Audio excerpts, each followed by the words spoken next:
Friends, मैं आपका दोस्त रितेश अपने MPPSC note share Hindi channel में स्वागत करता हूं आप सभी का।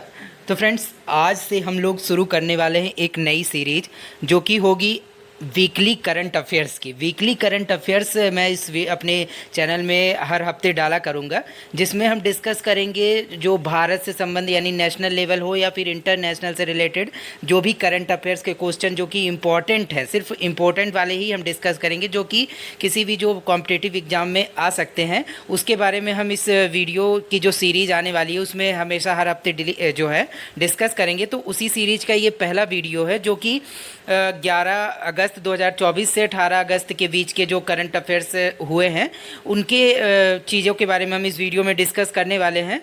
तो केवल और केवल उन्हीं क्वेश्चंस का मैंने इस वीडियो में जिक्र किया है जो कि काफ़ी इम्पॉर्टेंट हैं और जो आगे आने वाली महत्वपूर्ण परीक्षाएं उन सभी में ये क्वेश्चंस आ सकते हैं। तो चलिए चलते हैं, देखते हैं एक एक करके कौन कौन से इम्पॉर्टेंट क्वेश्चंस हैं करंट अफेयर से रिलेटेड, ठीक है, जो इस हफ्ते में घटित हुई हैं घटनाएँ, ठीक है। तो उसके बारे में देखते हैं एक एक करके। तो सबसे पहला क्वेश्चन है, ओलंपिक में भारत के लिए सबसे कम उम्र का पदक विजेता कौन है? तो ओलंपिक में भारत के लिए सबसे कम उम्र का पदक विजेता जो है वो अमन सहरावत हैं, ठीक है। और अमन सहरावत के बारे में थोड़ा स्पष्टीकरण देख लेते हैं कि क्या है इनके बारे में। तो 9 अगस्त 2024 को पेरिस ओलंपिक में पुरुषों की 57 किलोग्राम फ्री स्टाइल स्पर्धा में कांस्य पदक जीतकर अमन सहरावत ने ओलंपिक में भारत के लिए सबसे कम उम्र के पदक विजेता बन गए हैं, ठीक है। और उन्होंने PV सिंधु को पीछे छोड़ते हुए 21 साल और 24 दिन की उम्र में ही यह उपलब्धि हासिल की है। यह रिकॉर्ड PV सिंधु के नाम है जिन्होंने 22 साल की उम्र में मेडल जीता था। यानी कि क्या है कि जो अमन सहरावत हैं ओलंपिक में सबसे कम उम्र के युवा बन गए हैं जिन्होंने भारत के लिए मेडल लाया है। इससे पहले उनसे पहले कौन था जो लाने वाली मेडल? तो वो थी PV सिंधु जो 22 साल की उम्र में लाई थी, लेकिन अमन सहरावत जो है ये 21 साल 24 दिन की उम्र में ही ये जो है पदक लेके आए हैं। कौन सा पदक इनको मिला है? तो इनको मिला हुआ है कौन सा? तो कांस्य पदक मिला हुआ है ओलंपिक में, ठीक है। तो ये क्वेश्चन हमने देख लिया। इसके बाद देखते हैं नेक्स्ट क्वेश्चन। नेक्स्ट क्वेश्चन कौन सा है? बांग्लादेश की कार्यवाहक सरकार के प्रमुख के रूप में किसने शपथ ली है? तो बांग्लादेश जो है, अभी आप लोगों को हाल ही में पता होगा कि वहाँ पर इतने सारे दंगे वगैरह भड़क गए थे। शेख हसीना वहाँ से भाग करके चूँकि यहाँ अपने देश भारत में आ गई हैं रहने के लिए, ठीक है। तो उसी लिए यहाँ पे एक चूँकि सरकार तो वहाँ से शेख हसीना की सरकार तो गिर गई, लेकिन एक कार्यवाहक सरकार बनी है जिनके प्रमुख रूप में किसने शपथ ली है? तो मोहम्मद यूनिस ने। और मोहम्मद यूनिस के बारे में थोड़ा जान लेते हैं। तो क्या है कि 8 अगस्त 2024 को हिंसक विरोध प्रदर्शन के बीच प्रधानमंत्री शेख हसीना के इस्तीफे देने के बाद नोबेल शांति पुरस्कार विजेता अर्थशास्त्री मोहम्मद यूनिस ने जो है बांग्लादेश की कार्यवाहक सरकार के रूप में शपथ ली थी। यानी कि जो मोहम्मद यूनिस जो है इन्हें नोबेल शांति पुरस्कार भी मिल चुका है और ये बांग्लादेश में काफ़ी ज़्यादा फेमस हैं क्योंकि इन्होंने एक क्या किया कि इन्होंने जैसे माइक्रो फाइनेंस वगैरह देने का काम किया था महिलाओं को। छोटे छोटे जो अपने स्तर पर बिजनेस वगैरह चलाती हैं बांग्लादेश में महिलाएँ, उनको क्या किया था, फंडिंग उपलब्ध कराने का काम इनके द्वारा किया गया था। और इनके द्वारा एक वहाँ पर मोबाइल टावर कंपनी वगैरह भी चलाई जाती है, ठीक है, मोबाइल सेवा के लिए, जो कि वहाँ बांग्लादेश में सबसे ज़्यादा रेवेन्यू देने वाली कंपनी भी है। वो भी इनके द्वारा ही शुरू की गई थी। जिस प्रकार से यहाँ जियो वगैरह चलता है वैसे ही वहाँ पर भी एक इनके द्वारा मोबाइल सेवा कंपनी उपलब्ध करवाई गई थी टावर वगैरह देने के लिए, ठीक है। तो अर्थशास्त्री मोहम्मद यूनुस जो हैं यही बांग्लादेश के कार्यवाहक सरकार के जो हैं प्रमुख के रूप में इन्होंने शपथ ली है, ठीक है। इसके बाद नेक्स्ट क्वेश्चन देखते हैं। तीसरा क्वेश्चन है, 10 अगस्त 2024 को तिमोर लेस्ते द्वारा राष्ट्रपति द्रौपदी मुर्मू को कौन सा पुरस्कार प्रदान किया गया? तो इसमें तिमोर लेस्ते के ऑर्डर का ग्रैंड कॉलर, ये चूँकि एक तिमोर लेस्ते एक दोस्त जो है देश भी है फ्रेंड्स, और तिमोर लेस्ते के ऑर्डर का ग्रैंड कॉलर ये एक पुरस्कार का, उसी देश के पुरस्कार का भी नाम है जो कि वहाँ का सर्वोच्च सम्मान है तिमोर लेस्ते देश का। तो ये अवार्ड दिया गया है किसको? भारत की महामहिम राष्ट्रपति द्रौपदी मुर्मू को 10 अगस्त 2024 को तिमोर लेस्ते देश के सर्वोच्च नागरिक सम्मान grand collar of the order of Timor Leste से सम्मानित किया गया है। और तिमोर लेस्ते देश के प्रमुख कौन हैं? तो जोस रामोस होर्ता हैं। तो क्वेश्चन फ्रेंड्स ये तो पूछा जा सकता है कि ये अवार्ड किस देश के द्वारा दिया गया, ठीक है, लेकिन ये भी पूछा जा सकता है कि इस देश के जो है मुखिया कौन है या फिर वहाँ के चीफ कौन है तिमोर लेस्ते देश के, तो जोस रामोस होर्ता, ठीक है। इसके बाद चौथा क्वेश्चन देखते हैं। भारतीय वायुसेना इंडियन एयरफोर्स ने 5 से 9 अगस्त 2024 तक उदार शक्ति 2024 अभ्यास में कहाँ भाग लिया? तो ये कुआंतन मलेशिया में इन्होंने भाग लिया। किसने? भारतीय वायुसेना ने। और भारतीय वायुसेना की टुकड़ी ने 5 अगस्त से 9 अगस्त 2024 तक मलेशिया के कुआंटन में उदार शक्ति अभ्यास 2024 में भाग लिया और यह रॉयल मलेशियाई वायुसेना के साथ आयोजित एक संयुक्त वायु अभ्यास था। यानी कि जो है इंडियन एयरफोर्स ने कहाँ पे भाग लिया? मलेशिया में एक संयुक्त वायु अभ्यास था, ठीक है, उसमें भारतीय वायुसेना ने भाग लिया था, ठीक है। इसके बाद देखते हैं नेक्स्ट क्वेश्चन। पांचवा क्वेश्चन है, आगामी 2028 में ग्रीष्मकालीन ओलंपिक किस शहर में आयोजित होने वाला है? तो ये आयोजित होने वाला है 2028 में। कहाँ पर? लॉस एंजिलस, जो कि अमेरिका में है, ठीक है। लॉस एंजिलस में ये आयोजित होने वाला है ग्रीष्मकालीन ओलंपिक। जैसा कि आपको पता है कि अभी 2024 का जो ओलंपिक समाप्त हुआ है वो पेरिस में हुआ है, ठीक वैसे ही जो 2028 का आने वाला ओलंपिक है वो कहाँ होगा? लॉस एंजिलस, अमेरिका में। और वर्ष 2028 में ग्रीष्मकालीन ओलंपिक का आयोजन लॉस एंजिलस, जो कि अमेरिका का शहर में आयोजित किया जाना है। लॉस एंजिलस में ओलंपिक का आयोजन तीसरी बार किया जा रहा है। इससे पहले वर्ष 1932 और 1984 में भी लॉस एंजिलस में ग्रीष्मकालीन ओलंपिक का आयोजन किया जा चुका है। यानी कि जो अभी 2028 में ओलंपिक का आयोजन होना है, कहाँ पर? लॉस एंजिलस में। उसके पहले भी 2 बार जो है अमेरिका में के लॉस एंजिलस में ओलंपिक का आयोजन, ग्रीष्मकालीन ओलंपिक का आयोजन किया जा चुका है। कब कब? 1932 और 1984 में, ठीक है। इसके बाद नेक्स्ट क्वेश्चन देखते हैं। नेक्स्ट क्वेश्चन क्या है? तो अगस्त 2024 में 3 और आर्द्र भूमियों को जोड़ने के बाद भारत में रामसर स्थानों की कुल संख्या कितनी है? तो 85 हो गई है। रामसर साइट्स जो हैं भारत में अब 3 नए जुड़े हैं, हाल ही में जोड़े गए हैं 3 नए। तो वो उसके जुड़ने के बाद भारत में रामसर साइट्स की संख्या कितनी हो गई है? 28 हो गई है। 28 हो गई, सॉरी 85 हो गई है, 85। और भारत में हाल ही में अपने रामसर स्थलों की सूची में 3 और आर्द्र भूमियों की जोड़ियां बनाई हैं, जिनकी कुल संख्या 85 हो गई है। और 3 नए जोड़े गए रामसर साइट में कौन कौन सी हैं? तो तमिलनाडु की नंज नारायण बर्ड सेंचुरी और काजू बेली बर्ड सेंचुरी तथा मध्य प्रदेश का तवा जलाशय जो है, ये 3 नई रामसर साइट्स जोड़ी गई हैं, जिसके बाद रामसर साइट्स की संख्या भारत में कितनी हो गई है? 85 हो गई है, ठीक है। तो ये क्वेश्चन पूछा जा सकता है एग्जाम में ज़रूर से कि मतलब कितनी संख्या वर्तमान में हो गई है, आने वाले एग्जाम में ये पूछा जा सकता है, ठीक है। इसके बाद देखते हैं कि विभाजन विभीषिका स्मृति दिवस कब मनाया जाता है? विभाजन विभीषिका स्मृति दिवस जो है 14 अगस्त को मनाया जाता है। और ये क्यों मनाया जाता है, कैसे मनाया जाता है, क्या कैसे, तो इसको देखते हैं स्पष्टीकरण में।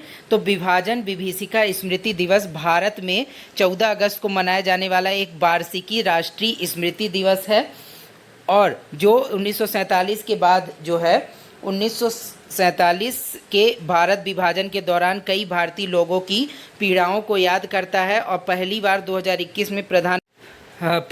2021 में प्रधानमंत्री नरेंद्र मोदी की घोषणा के बाद ये मनाया गया था। और इसका उद्देश्य क्या है? तो इसका उद्देश्य भारतीयों को सामाजिक विभाजन, वैमनस्य को दूर करने और एकता, सामाजिक सद्भाव और मानव सशक्तिकरण की भावना को और मजबूत करने की आवश्यकता को याद दिलाना है। यानी कि विभाजन विभीषिका स्मृति दिवस जो हाल ही में 14 अगस्त को मनाया गया, इसमें क्या है कि चूंकि आप सभी को पता होगा कि चूंकि भारत का विभाजन 1947 में हो गया था, ठीक है, भारत और पाकिस्तान एक 2 अलग अलग देश बन गए थे। तो उसी समय जो बहुत सारे लोग पलायन हुए थे या बहुत सारे लोग मारे गए थे, लगभग उसकी संख्या लगभग लाखों में थी जो मारे गए थे। और ऐसे ही पलायन के कारण तो उनकी पीड़ाएं वगैरह, उनको बहुत दर्द हुआ था, जो मारे गए थे उनके फैमिली वगैरह के कई सदस्य लोग मारे गए थे। तो उसी की याद में, ठीक है, और ये सब मनाया जाता है। क्या मनाया जा रहा है? विभाजन विभीषिका स्मृति दिवस। और ये कब मनाया गया था पहली बार? तो 2021 में ये प्रधानमंत्री नरेंद्र मोदी की घोषणा के बाद मनाया गया था, ठीक है। इसके बाद देखते हैं 37 वर्ष की आयु में थाईलैंड के नए प्रधानमंत्री के रूप में किसे चुना गया है? तो किसे चुना गया है? पेंटोगटार्न सिनावात्रा। पेंटोगटार्न सिनावात्रा जो है ये थाईलैंड की नई प्रधानमंत्री चुनी गई हैं। और इनके बारे में थोड़ा स्पष्टीकरण देख लेते हैं जो है डिटेल में। हाल ही में फू थाई पार्टी के नेता एवं पूर्व प्रधानमंत्री थाकसीन सिनावात्रा की बेटी पेंटोगटार्न सिनावात्रा को थाईलैंड के नए प्रधानमंत्री के रूप में चुना गया है, जो कि थाईलैंड देश की अब तक की इतिहास की सबसे युवा प्रधानमंत्री बनाने का रिकॉर्ड बनाया है। और उनकी उम्र वर्तमान में कितनी है? 37 वर्ष। तो जो थाईलैंड देश है वहाँ पर एक नई प्रधानमंत्री बनी है पेंटोगटार्न सिनावात्रा। ये वहाँ की थाईलैंड की सबसे युवा प्रधानमंत्री बनी है, जो कि 37 वर्ष की है। तो ये क्वेश्चन पूछा जा सकता है एग्जाम में कि जो है थाईलैंड की सबसे युवा प्रधानमंत्री जो हाल ही में बनी है तो उनका क्या नाम है। ठीक है, इसके बाद देखते हैं नेक्स्ट क्वेश्चन देखते हैं। 70वें राष्ट्रीय फिल्म पुरस्कार में सर्वश्रेष्ठ अभिनेता का पुरस्कार किसने जीता? तो ऋषभ शेट्टी ने राष्ट्रीय फिल्म पुरस्कार 70वें राष्ट्रीय फिल्म पुरस्कार में सर्वश्रेष्ठ अभिनेता का अवार्ड जीता है। और इसमें स्पष्टीकरण इसमें देख लेते हैं, डिक्लेयर पूरा चीज़ देख लेते हैं क्या क्या कैसे है।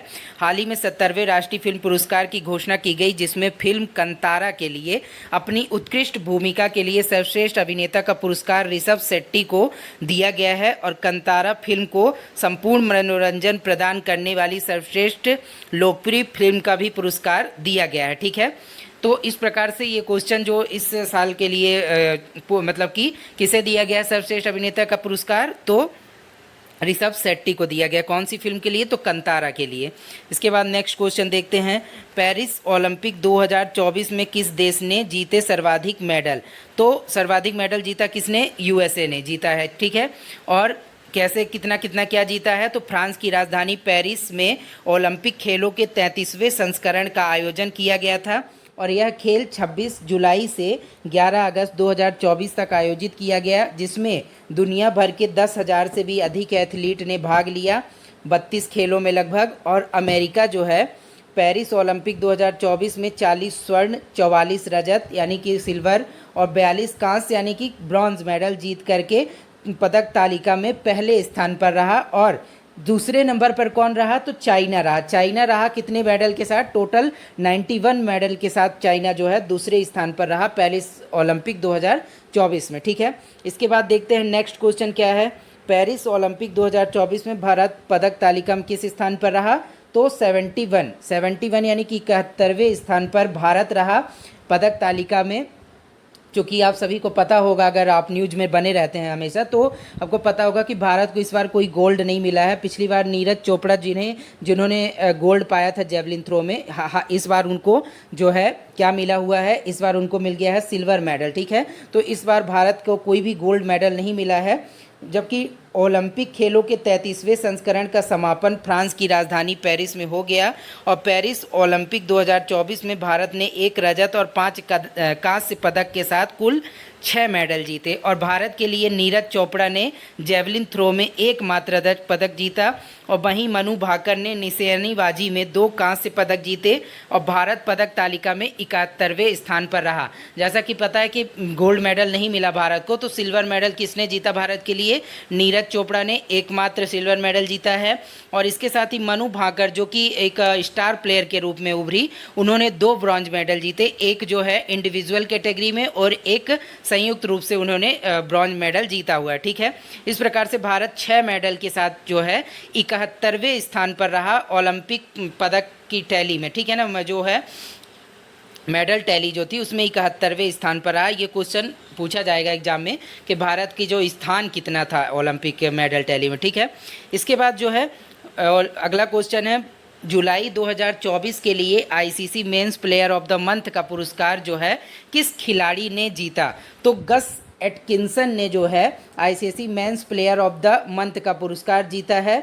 और ये कहाँ के क्या है, तो इसको डिटेल में देखते हैं। अंतर्राष्ट्रीय क्रिकेट परिषद आईसीसी ने जुलाई 2024 के ICC men's player of the month का अवार्ड इंग्लैंड के गस एटकिंसन और women's player of the month का अवार्ड श्रीलंका की चमारी अट्टापट्टू को दिया गया है। और इंग्लैंड के टेस्ट डेब्यू में गस एटकिंसन एटकिंसन ने वेस्ट इंडीज़ के खिलाफ शानदार गेंदबाजी जो है बॉलिंग करके यह अवार्ड जीता है। तो ये क्वेश्चन फ्रेंड्स काफ़ी इम्पॉर्टेंट है, क्योंकि ऐसे क्वेश्चन देखा गया है कि जो एमपीपीएससी का एग्ज़ाम होता है साल बार साल, तो उसमें ऐसे क्वेश्चन कई बार पूछ लेता है कि इस मंथ का जो है अवार्ड किसे दिया गया, ऐसे क्वेश्चन कई बार देखने को मिले हैं। तो आप इसको हल्के में ना लें, ये क्वेश्चन जरूर बनते हैं कि एग्जाम में, तो आप इसे भी ज़रूर से ज़रूर इसको इम्पॉर्टेंट में ही रखें, क्योंकि इस वीडियो में मैंने सिर्फ और सिर्फ इम्पॉर्टेंट क्वेश्चन को ही कवर किया है जो कि एग्ज़ाम में ज़रूर से ज़रूर बन सकते हैं। ठीक है, इसके बाद अब हम देख लेते हैं नेक्स्ट क्वेश्चन देखते हैं। पहली वैश्विक प्रवासी महिला कबड्डी लीग का आयोजन किस राज्य में किया जाएगा? तो ये किस राज्य में किया जाएगा? तो हरियाणा में। पहली वैश्विक प्रवासी महिला कबड्डी लीग का आयोजन किस राज्य में? तो हरियाणा में। और इसका स्पष्टीकरण देख लेते हैं थोड़ा डिटेल में। वैश्विक स्तर पर कबड्डी को बढ़ावा देने के उद्देश्य से पहली बार वैश्विक महिला कबड्डी लीग सितंबर 2024 में हरियाणा में आयोजित किया जाएगा, और इसे वैश्विक प्रवासी महिला कबड्डी लीग जीपीकेएल के नाम दिया गया है। और इस टूर्नामेंट में 15 से अधिक देशों की महिला एथलीट जो है भाग लेंगी। तो ये क्वेश्चन भी काफ़ी इंपॉर्टेंट है कि कहाँ पर ये, चूँकि पहला है, कोई भी चीज़ पहली होती है, पहली बार आयोजन होता है, तो ज़रूर से ज़रूर वो क्वेश्चन बनता है परीक्षा में। तो ये पहला वैश्विक प्रवासी महिला कबड्डी का आयोजन, चूँकि ये भारत में ही होना है, और कहाँ होना है, भारत के किस राज्य में? तो हरियाणा में। तो ये क्वेश्चन भी काफ़ी इंपॉर्टेंट है एग्जाम की दृष्टि से। ठीक है, इसके बाद देखते हैं नेक्स्ट क्वेश्चन। हाल ही में विनय मोहन क्वात्रा ने किस देश में भारत के राजदूत के रूप में पदभार ग्रहण किया? तो यूएसए यानी कि अमेरिका में, संयुक्त राज्य अमेरिका में जो है विनय मोहन क्वात्रा ने राजदूत के रूप में जो है पदभार ग्रहण किया है। और इसका स्पष्टीकरण देखते हैं थोड़ा सा डिटेल में कि क्या है। तो पूर्व विदेश सचिव विनय मोहन क्वात्रा ने संयुक्त राज्य अमेरिका में भारत के राजदूत के रूप में पदभार ग्रहण किया, और क्वात्रा ने संयुक्त राज्य अमेरिका में भारत के पूर्व राजदूत तरनजीत सिंह संधू का स्थान लिया है। और क्वात्रा ने पहले विदेश मंत्रालय और प्रधानमंत्री कार्यालय में संयुक्त सचिव के रूप में भी कार्य किया हुआ है। ठीक है, तो यानी कि विनय मोहन जो है क्वात्रा भारत की राजदूत बने हैं, कहाँ के लिए? तो यूएसए में। ठीक है, संयुक्त राज्य अमेरिका। अभी नेक्स्ट क्वेश्चन देख लेते हैं। संयुक्त राष्ट्र में भारत के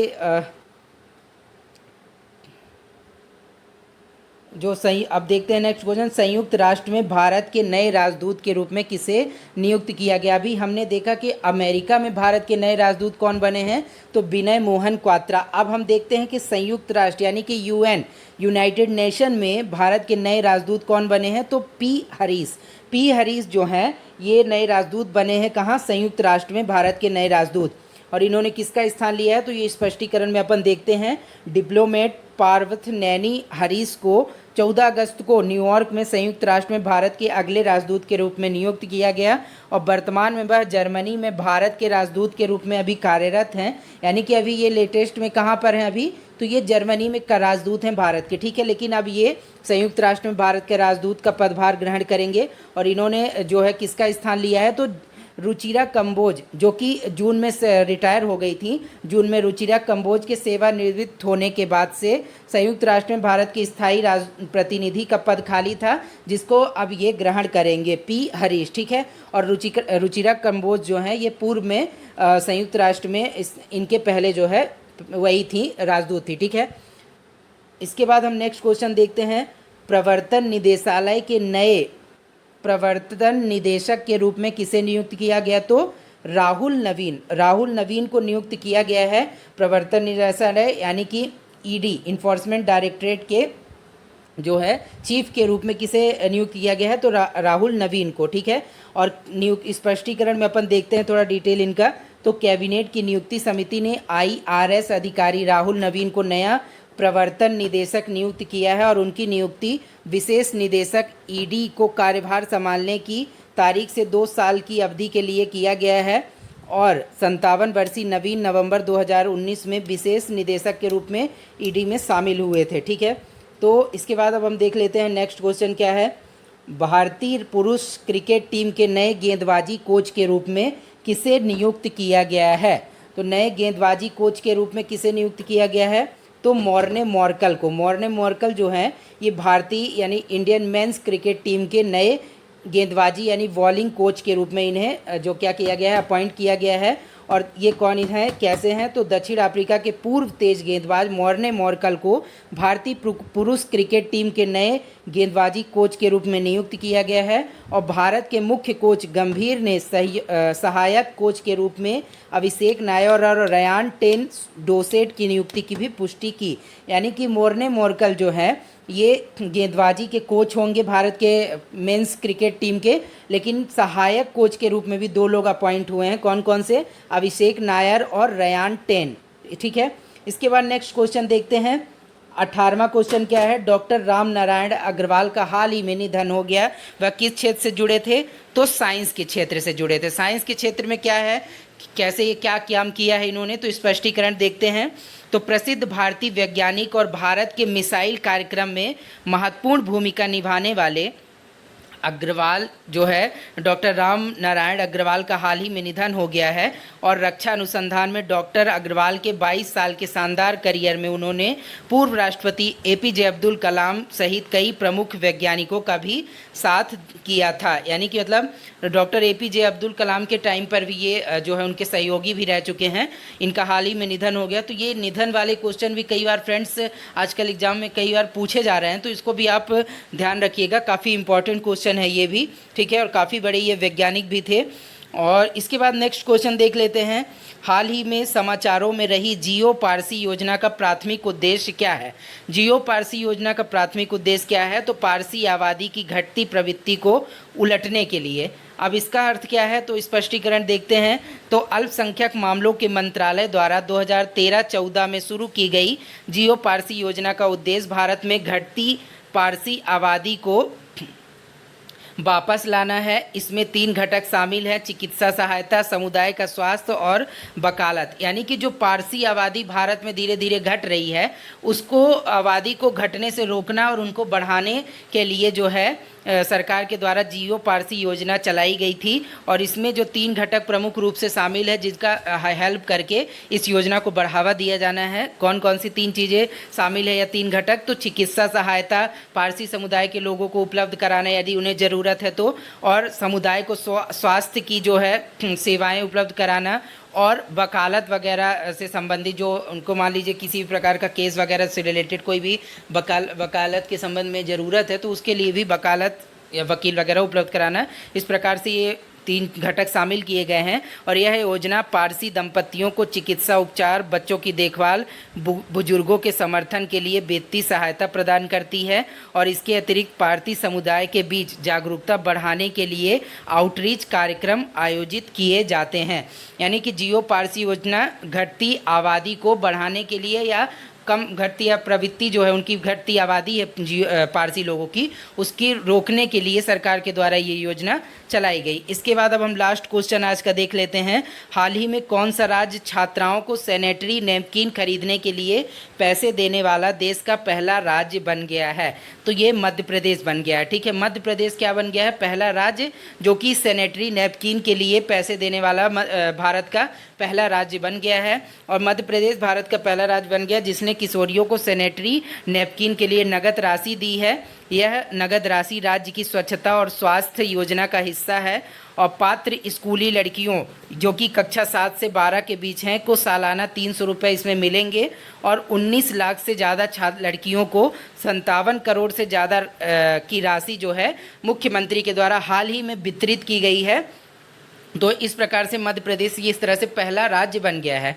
तो ठीक है फ्रेंड्स, आज की वीडियो में हमने लगभग 20 क्वेश्चन डिस्कस किए करंट अफेयर्स के, वीकली करंट अफेयर्स के, जो कि काफ़ी इंपॉर्टेंट हैं और आ भी सकते हैं एग्जाम में।